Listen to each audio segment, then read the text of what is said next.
Meu nome é Jeremy Wade. Há 35 anos eu viajo atrás de monstros de água doce. Vamos perder um peixe grande. Mas esses super predadores estão desaparecendo onde quer que eu vá.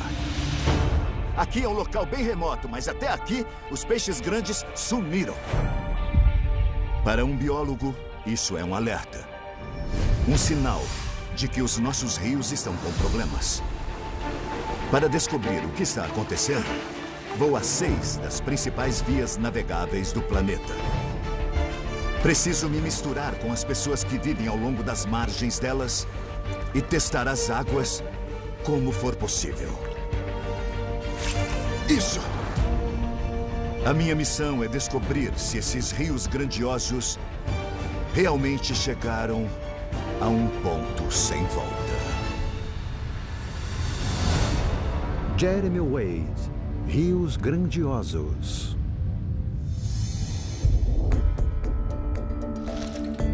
O Yangtze é de longe o maior rio da Ásia.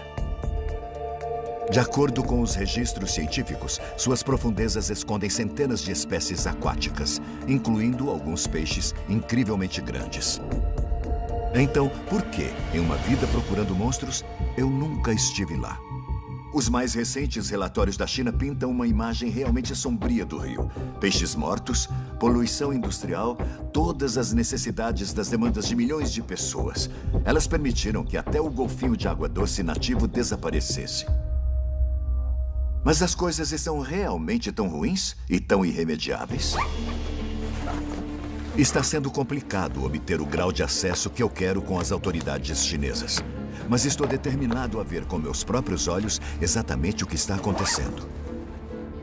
Vou começar pela foz do rio, no que um dia foi uma pequena vila de pescadores. Hoje, Xangai é uma das maiores cidades do mundo e o ícone brilhante do sucesso econômico da China.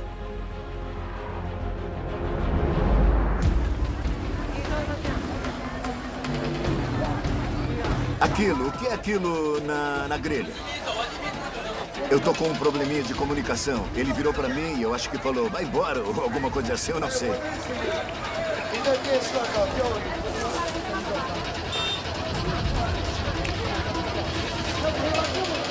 Quanto custa o peixe? 10. 10, ok.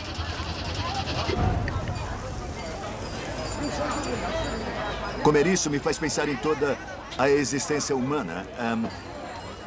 A comida é tudo, não é? A comida e a água são tudo.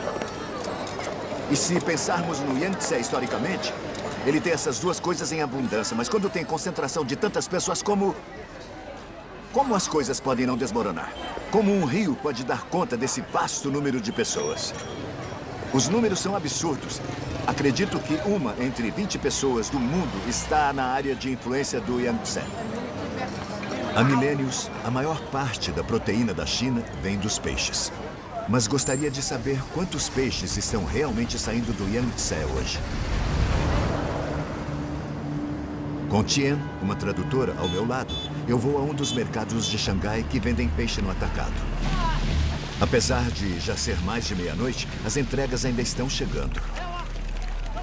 Mas em vez das barracas de sempre, tem caminhões descarregando quantidades industriais de peixes vivos. Escuta, eu posso pegar? É um belo peixe, muito bonito. São carpas capim. Apesar de as carpas não serem consumidas nos Estados Unidos, são uma parte importante da dieta chinesa.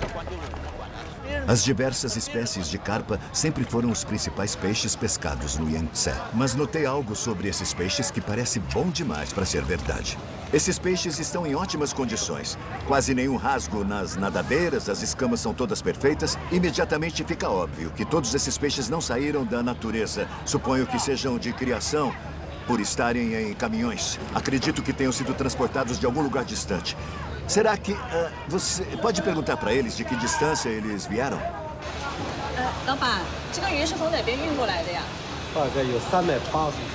O vendedor confirma, são de criação e diz que foram trazidos de um local a 320 quilômetros de distância.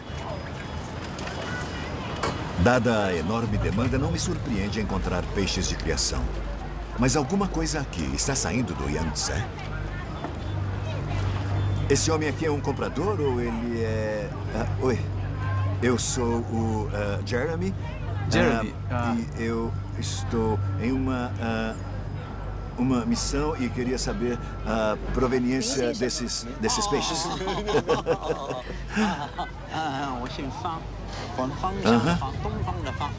A maioria dos compradores está no ramo de restaurantes, mas logo descubro que o Sr. Fang está aqui por uma razão diferente e bastante surpreendente.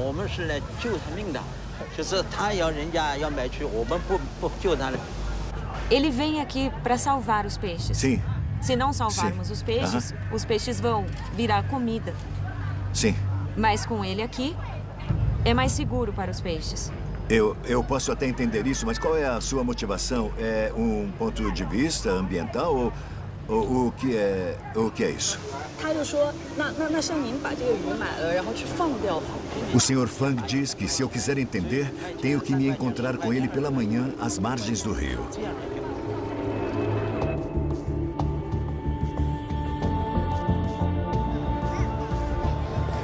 No dia seguinte, soube que o Sr. Fang comprou um caminhão cheio de carpas.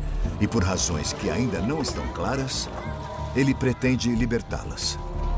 Os peixes são descarregados dos caminhões, vão para as caixas plásticas, depois as pessoas pegam e depois são levados para o rio. É tudo um pouco confuso. Eu também me sinto como um peixe fora d'água. Sempre me perguntam, quando você pega um peixe, você joga ele de volta, não é? Eu digo, eu não jogo de volta, eu devolvo com toda gentileza para a água. Esses estão sendo jogados a uma altura razoavelmente bem grande. Por que você está jogando os peixes no rio?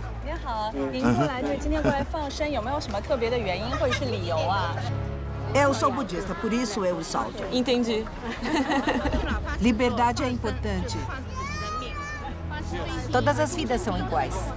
Os budistas acreditam que libertar animais em cativeiro lhes dá mérito ou um karma bom. É muito bom ver isso, mas eu não sei, vou ter que pensar sobre isso. Eu não tenho certeza do tipo de futuro que esses peixes enfrentam aqui. Eles continuam chegando, tem um grande número de peixes voltando. Eu já soltei muitos peixes na minha vida, mas eu nunca vi essa quantidade de peixes vivos ir para a água. Hoje, eles estão liberando mais de 16 mil peixes, com valor de mercado em torno de 20 mil dólares. A liberdade te aguarda. Vai lá. Está na hora de sair de Xangai. A maneira mais rápida de viajar na China é de trem-bala. Viajo a 320 quilômetros para o interior e estou curioso para saber se o poderoso Yangtze ainda tem algum peixe selvagem. Nunca tinha ouvido falar de Uhu antes de vir para cá, mas é maior que Chicago. Aqui, alguns pescadores estão usando um método muito básico. A linha é simplesmente amarrada à ponta da vara, sem molinete. Sem tradutor, tento me comunicar e saber o que estão pescando. O que? Eu posso dar uma olhada? São peixes pequenos, mas na verdade já são adultos. Rio grande e peixe pequeno. Você... Eu não vou devolver. É seu? Eu vou ficar com ele. Eu vou guardar ele. Oh, tá. Posso ver? Muito trabalho para conseguir isso. Foi uma pescaria bem farta. Mas o que isso me diz sobre o rio aqui? Tem muita pesca por aqui. Ok. Obrigado. Pode tentar. Sim. Tudo Pegue. bem. Obrigado.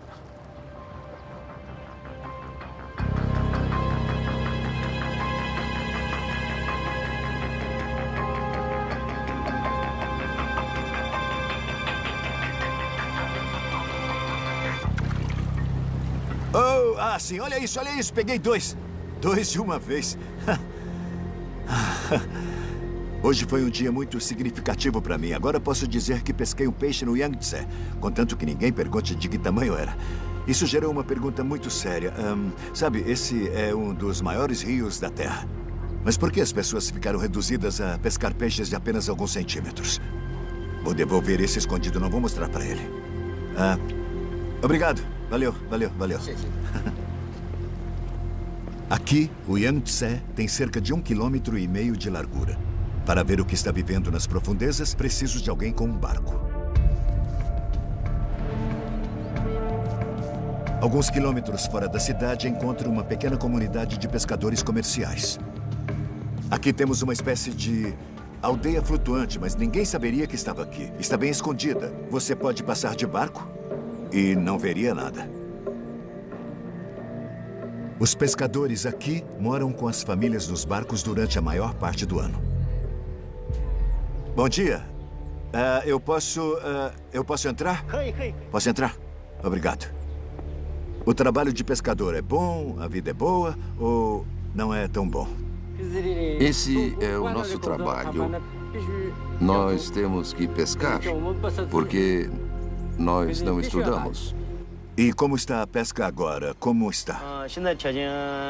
A situação melhorou porque o governo está proibindo a pesca. Então melhorou. Mas diga, por que foi proibida? Eles me contam que, para proteger as populações de peixes, a pesca comercial é proibida durante 4 meses do ano. Com essa proibição, acha que está ajudando a pesca no resto do ano? Depois de alguns anos, isso ajudou muito na nossa pesca. Pescamos mais. Fico surpreso e feliz de saber que eles gostaram da necessidade de regulamentação. Mas tenho que ter em mente que essa afirmação pode ter sido influenciada pela presença da nossa câmera. Paro de fazer perguntas e consigo convencê-los a me deixar ir com eles a uma pescaria. Depois que a rede de 120 metros vai para a água, só precisamos esperar pacientemente e deixar o rio fazer o trabalho dele.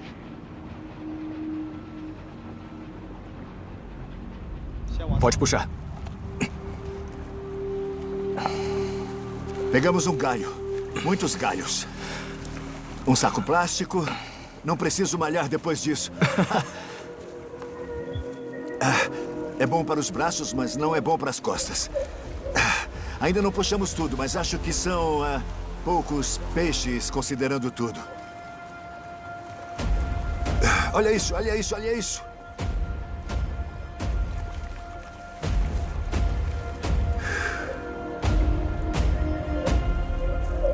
Já deu? Acabou?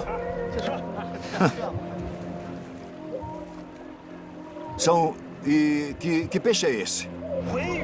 Bagre de canal? Deixamos 120 metros de rede varrendo as profundezas do rio por quase 1 hora. E foi isso que conseguimos. Você está satisfeito ou decepcionado? Satisfeito? Acha que é bom para 1 hora? $7 o quilo. Um bagre selvagem como este é mais valorizado do que peixes de criação. Dizem que são mais saborosos. Esse peixe vai render uns $60. Fiquei bastante surpreso. Disseram que é um valor bem alto, mas acho que isso só reflete o valor da raridade dos peixes daqui. Ele disse que está satisfeito. Para mim, a proibição da pesca durante 4 meses parece causar pouco efeito. Quantos consumidores estão cientes de como restam poucos peixes no rio? Graças às criações de peixes, eles ainda têm peixes no prato. E se os peixes menores, como carpas e bagres, estão tão raros, que esperança eu tenho de ver os gigantes predatórios desse rio? O peixe espátula chinês e o esturjão chinês. Continuo subindo o rio até Wuhan, uma das cidades que mais crescem na China.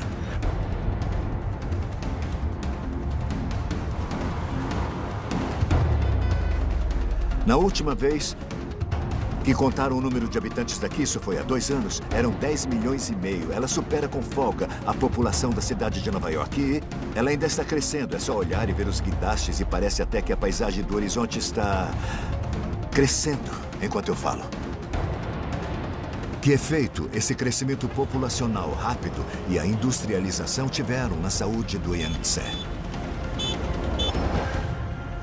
Vou me encontrar com um ambientalista que está expondo os segredos sujos do Yangtze para o mundo. Por favor, sente-se. Ele se chama Ma Jun. Ele é um dos principais ativistas da China e tenta tornar a água da China mais limpa há mais de 20 anos. Ele me contou que o Yangtze está enfrentando desafios sem precedentes. Agora a China é a oficina do planeta, fabricando não só para as nossas necessidades, mas para o mundo todo. E 40% do total das águas residuais foram despejadas na bacia do rio Yangtze, na China. E nós estamos falando de um grande volume despejado no país. A poluição já é vista como o maior problema de nosso país.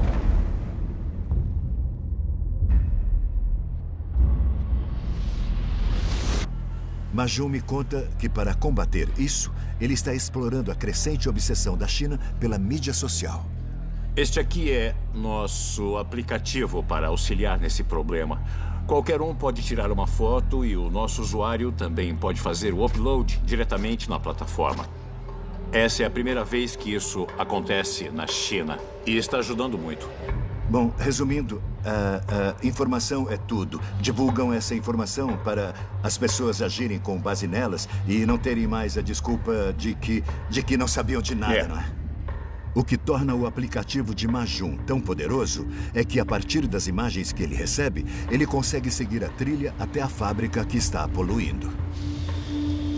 Mas a parte inteligente é a seguinte: ele não apenas entra em contato diretamente com os poluidores. Ele descobre quem são as empresas internacionais que estão comprando mercadorias dessas fábricas e as conscientiza do que está acontecendo. Isso está nos levando a alguns dos maiores fabricantes de smartphones do mundo, ou seja, marcas de smartphones. E entre eles apareceu a Apple e decidiu tomar uma decisão que nós achamos bem drástica, exigindo que a fábrica resolvesse o problema ou eles parariam de fazer negócios. Então, está começando a dar certo. Só no ano passado, as empresas motivaram mais de 800 fornecedores a resolver definitivamente seus problemas com a poluição. A poluição pode contaminar uma marca, não é? Assim que eles veem um indício de que tem algo ruim, isso não pega bem para a marca, na verdade? Isso. Ao aproveitar a mídia social e chamar a atenção para grandes marcas globais, Ma Jun está, aos poucos, virando o jogo com as fábricas poluidoras.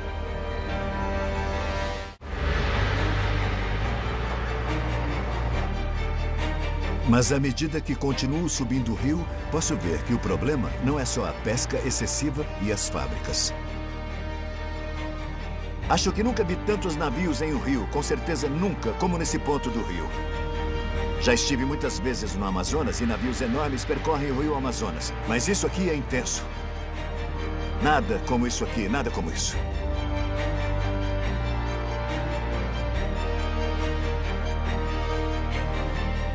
Quando olho mais de perto, noto que uma carga parece dominar. Quero subir em uma dessas barcaças enormes e descobrir de onde vem toda essa areia. Vamos ver se eu consigo subir a bordo. Não vi ninguém até agora. Espero que eles não se importem de eu chegar sem avisar.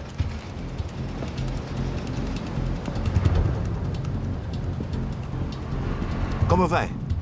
Ni hao. Como vai? Eu posso falar com o capitão? Ele está aqui? É ele que está dormindo ali? Eu posso entrar? E quanto tem aí? Quanta areia? Tem umas 4.600 toneladas. E de onde é que vem essa areia? Do Lago Dongting. Do Lago Dongting. Vem de lá. Tá, entendi. Alimentado diretamente pelo Yangtze, o Dongting é o segundo maior lago da China. E existe uma grande demanda da construção civil pela areia dele. Todas essas pontes e arranha-céus nas cidades em expansão da China exigem concreto. E o concreto é feito de areia.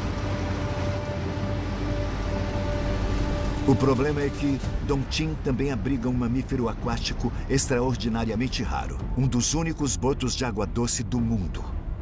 O lago Dongting, agora escuro com areia agitada, tornou-se um campo de batalha entre o progresso e a natureza.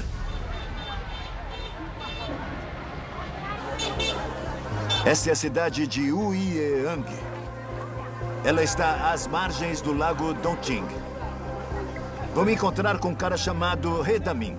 Ele é um tipo de autoproclamado protetor dos botos do Índico.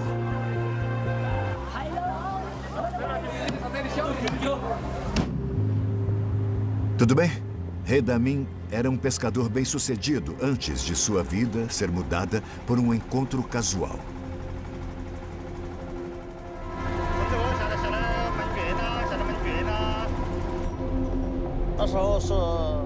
Eu encontrei alguns botos em 2003, uma mãe e um filhote. A mãe estava debaixo do filhote, segurando ele com a cabeça para ele não se afogar na rede. Você acha que a mãe percebeu que você estava tentando ajudar? Eu consegui ver o amor dela pelo filhote. Eu percebi que os animais têm sentimentos e merecem proteção.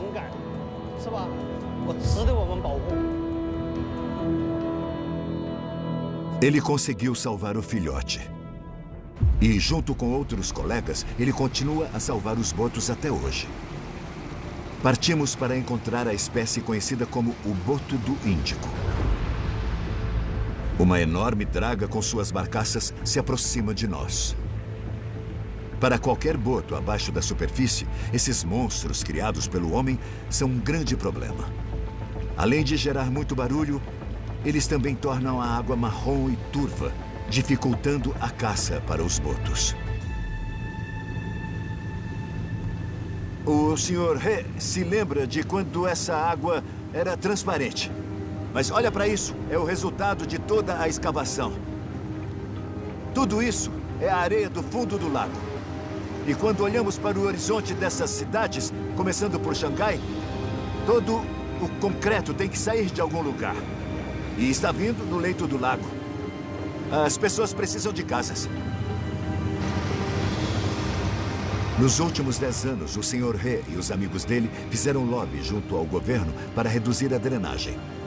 Os esforços levaram a uma redução significativa no número de dragas, de mais de 100 para apenas 8.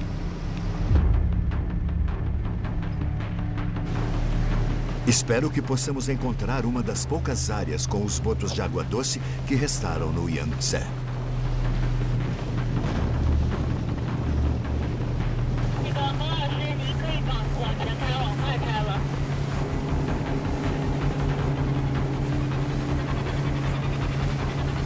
Isso. Estou no Lago Dongting, na China. Um vasto corpo d'água alimentado pelo rio Yangtze, onde eu espero poder ver um dos únicos botos de água doce do mundo. Isso. Olha lá. Sim, tinha um ali. Eu vi um saindo. Acho que ele está encurralando eles. Ele está tentando mantê-los nessa área aqui. É, ali. Olha ali. Um ali. Não, acho que podem ser 2. Tem 2. Esse é um dos únicos botos de água doce do mundo todo. Então essa é uma avistagem incrivelmente rara. É espantoso que esse animal, que só existe no Yangtze, só esteja aqui por causa de cidadãos determinados como o He Damin.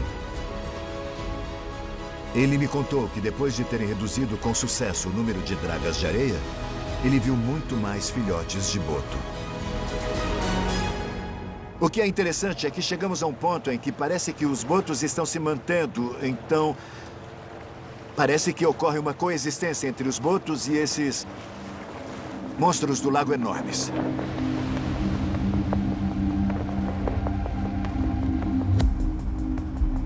Graças aos esforços do Sr. He e de outros, agora o boto do Índico tem um futuro. Mas e os outros animais raros do Yangtze? Eles também têm uma tábua de salvação? Enquanto eu viajo, eu não consigo deixar de imaginar como será que é a vida não humana bem aqui, abaixo da superfície, especialmente o esturjão chinês e o peixe-espátula chinês. Esses dois predadores gigantes patrulharam o Yangtze por dezenas de milhões de anos. Desde a foz do rio até a área de desova no curso superior montanhoso. Mas hoje, os números desses dois gigantes migratórios são extremamente baixos. E no caso do bizarro peixe-espátula chinês, ele talvez já possa estar extinto. Os cientistas culpam muitos fatores pelo desaparecimento do peixe-espátula chinês, incluindo a pesca excessiva e a poluição. Mas talvez mais do que qualquer coisa, o destino dele esteja sendo selado por grandes projetos civis como esse. Essa é a maior estrutura de concreto da Terra, mais conhecida como a Barragem das Três Gargantas. Sua construção começou em 1994 e levou 17 anos para ser concluída. O acesso é rigidamente controlado pelo governo chinês. Pouquíssimas pessoas têm autorização para chegar até o topo. Mas eu consegui permissão para me encontrar com um dos engenheiros da represa.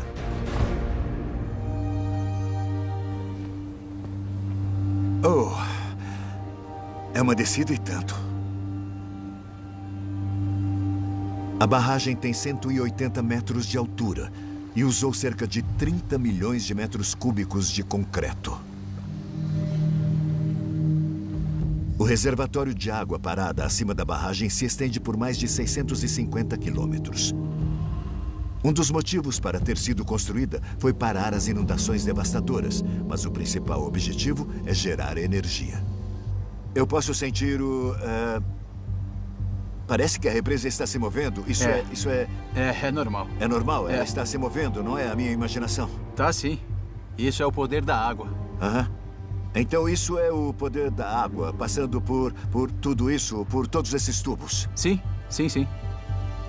As turbinas enormes produzem energia equivalente à de 18 usinas nucleares. A represa se estende por toda a largura do rio e os engenheiros se certificaram de que os barcos como esse cruzeiro possam continuar suas jornadas rio acima.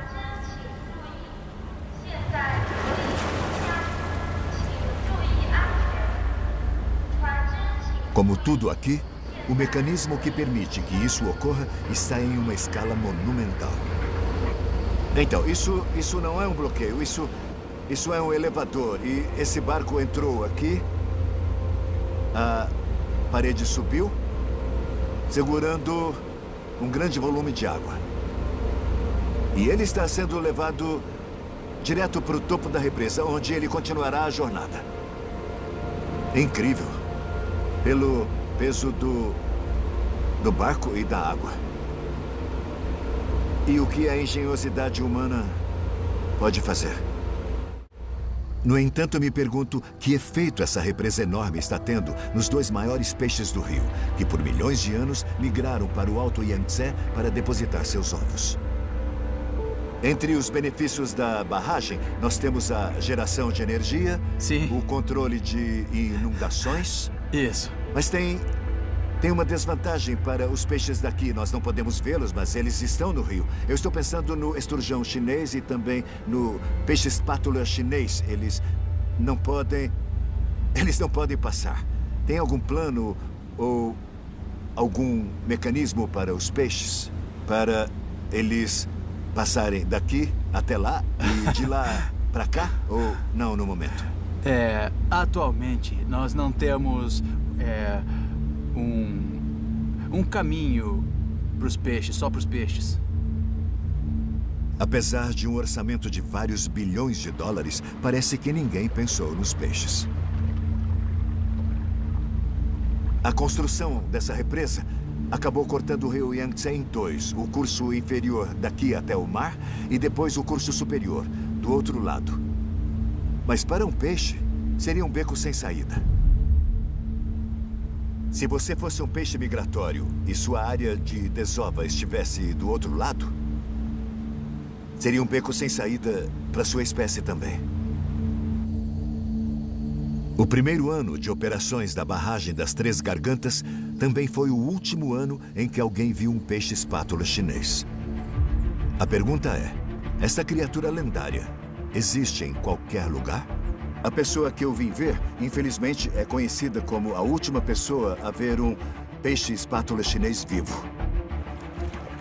15 anos atrás, o professor Qi Weiwei recebeu a notícia de que um pescador tinha acidentalmente pego um peixe-espátula chinês enorme. Ele correu para o local e fez tudo o que podia para reviver o gigante exausto. Depois, o marcou e o soltou de novo no Yangtze. Mas, para a tristeza do professor, ele perdeu o contato e o peixe nunca mais foi visto.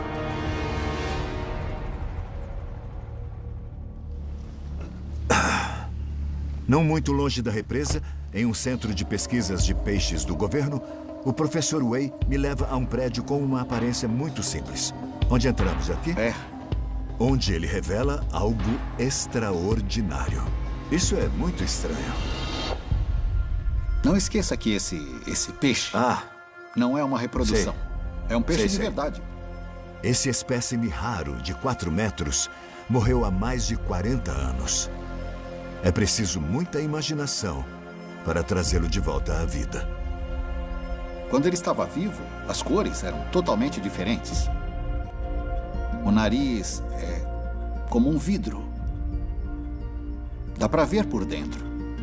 Então é semi-transparente. Sim, sim. É muito, muito bonito. É um tesouro. Um tesouro. Você acredita que ainda tem alguns no rio em algum lugar? Eu espero. Só espero. Espero. O professor Wei parece assombrado por um peixe que ele viu com vida pela última vez há mais de 15 anos. Ele deve ficar triste porque as técnicas usadas para preservar esse destruiu completamente o seu DNA. E sem o código genético, nem a ciência mais futurista o trará de volta. Esse era um predador. Encontrou peixes no estômago dele? Sim. É um peixe grande, não é um peixe pequeno. Peixe grande. Um predador. Podemos ter perdido o peixe-espátula chinês. Mas ainda há esperança para o outro gigante pré-histórico nesta sala. O esturjão chinês pode chegar aos 5 metros de comprimento e pesar até meia tonelada. Eu acho que esse aí tem uns 3 metros. No centro de pesquisa, o professor Wei me conta que conseguiram criar milhões de filhotes e que atualmente possuem cerca de 50 adultos maduros. Eles precisam de um guindaste e de um suporte para tirá-lo da água.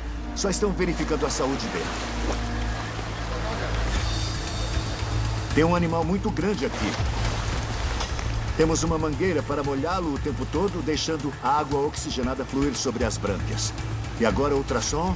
Então esta é a cavidade do corpo. Parece um pouco um pit stop de uma corrida de carros. No rio, a rota de migração do esturjão está atualmente bloqueada. Ele tem uns 2 metros de circunferência. É um animal bem grande. Caso esse problema seja resolvido, peixes criados em cativeiro como esses podem ser vitais para restabelecer a espécie na natureza. Ele tem 158 quilos, descontando o peso do suporte. Esse peixe tem um bom tamanho. E... lá vai ele. Parece ser um grande desafio. Você está otimista? Você acha que existe a possibilidade de se restabelecer essa espécie? Nós precisamos de tempo. A população dele deve se recuperar até atingir o nível anterior. Talvez nos próximos 30 anos. Se a população de peixes for saudável, o rio e o meio ambiente estiverem saudáveis, isso é muito importante. Fiquei impressionado na ênfase que o professor Wei deu a um ambiente saudável, mas até agora não vi muitas evidências disso. Nunca tinha visto nada parecido com a escala da exploração humana neste rio. E enquanto continuo a minha jornada, fica claro que a barragem das Três Gargantas não é única.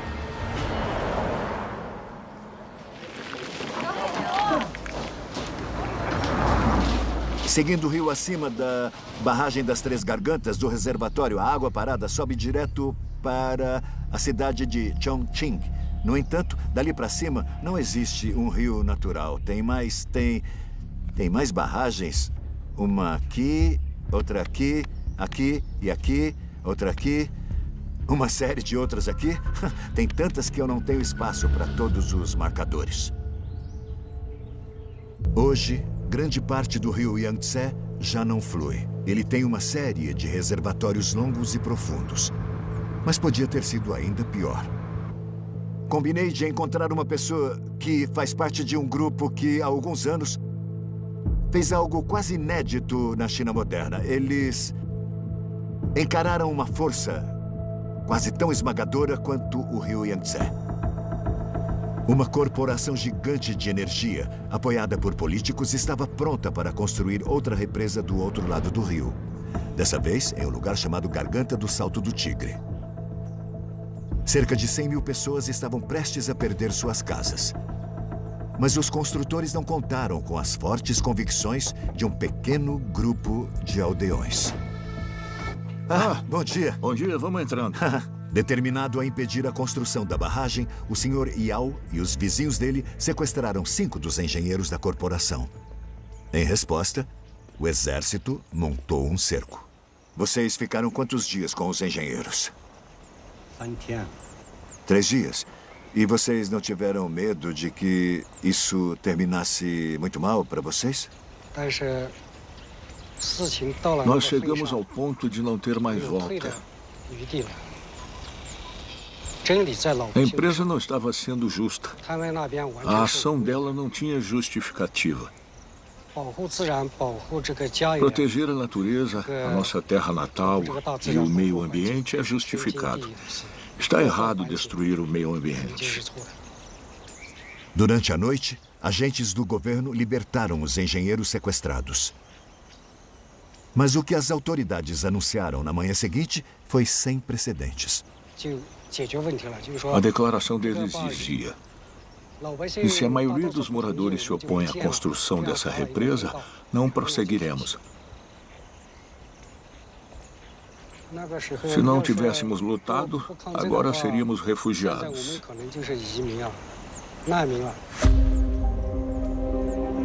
A vitória alcançada por esses aldeões continua a inspirar outros, não só na China, mas em todo o mundo. Os rios, os oceanos e o céu não são propriedades particulares nossas. Eles pertencem ao mundo inteiro. Todos têm o dever de protegê-los.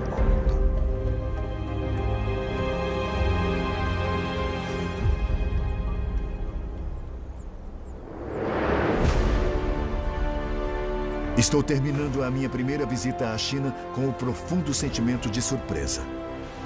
Surpresa com a rapidez com que o Yangtze perdeu a vida selvagem dele. Rio Grande, peixe pequeno. E quão pouco restou. Só um? Só um. Mas também surpreso em como as pessoas estão preparadas para defender os animais selvagens. Você acredita que ainda tem alguns no rio em algum lugar? Eu espero. A água limpa. Nós temos que agir agora. E um rio que flua livre. A China pode parecer imutável. Mas eu descobri que ela tem muitas faces e que as coisas nem sempre são tão simples quanto parecem. Tem alguns peixes bem confusos aqui. Seria muito fácil declarar esse rio morto.